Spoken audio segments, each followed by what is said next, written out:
Des travaux, nous en voyons partout, mais savez-vous comment se déroule un dossier et quelles sont les mesures prises pour prévenir les dommages aux ouvrages ? Le parcours de notre dossier travaux commence ici, dans les bureaux d'une collectivité locale, car lorsqu'une commune envisage de faire des travaux, sa première obligation consiste à en informer tous les exploitants du sous-sol afin d'en connaître l'encombrement précis. C'est une phase très importante, c'est le premier élément de sécurité. Ça permet de connaître la position des réseaux souterrains.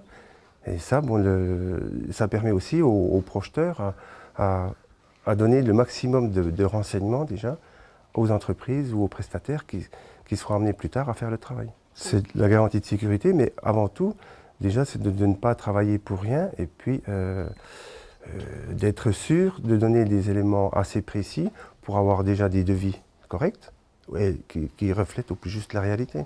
L'ensemble de ces éléments part ensuite chez les prestataires. Ce sont eux qui se chargent de l'établissement de la déclaration d'intention de commencement de travaux, la DICT.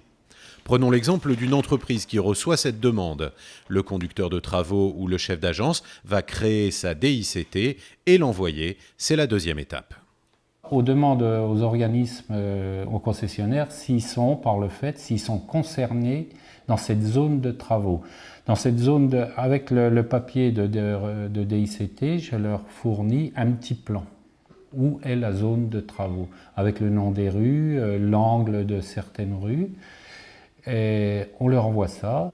Troisième étape, GRDF reçoit cette demande, il l'enregistre, l'analyse et vérifie la cartographie sur l'emprise des travaux envisagés.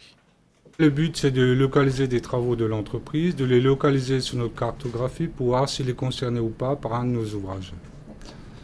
Ensuite, on sort les plans à deux échelles, le schéma général pour voir s'il est concerné ou pas, et le 200e pour déterminer exactement l'emplacement de nos ouvrages. Cette phase est un enjeu majeur pour GRDF, c'est-à-dire pour la prévention contre les agressions sur nos ouvrages. C'est-à-dire, plus d'entreprises travailleront avec des plans, moins on aura d'agressions. Dans ce cas, les travaux vont se dérouler à proximité d'une canalisation MPB. C'est un dossier classique.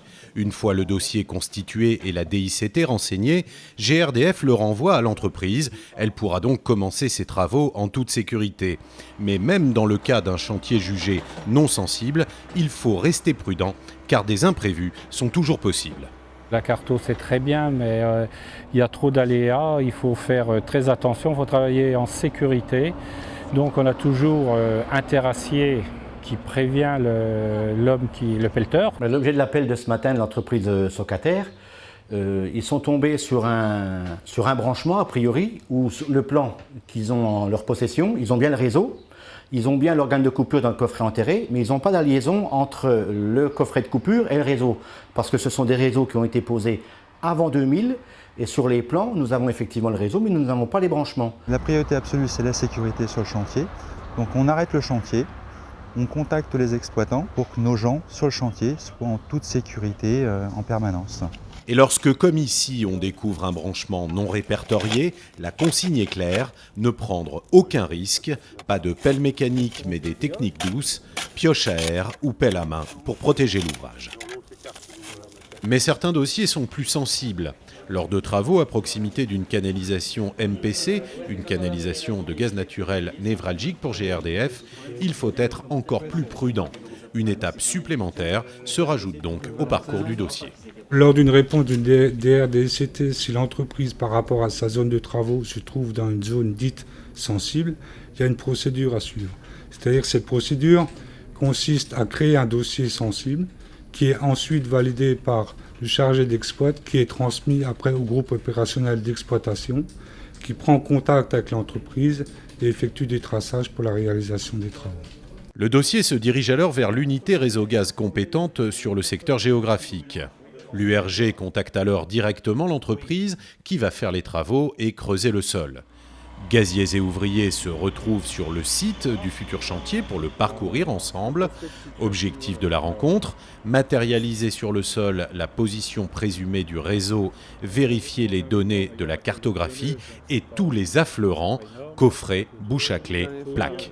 L'enjeu de cette réunion, c'est donc de porter justement un message de sécurité, de prévention, pour justement éviter l'accident.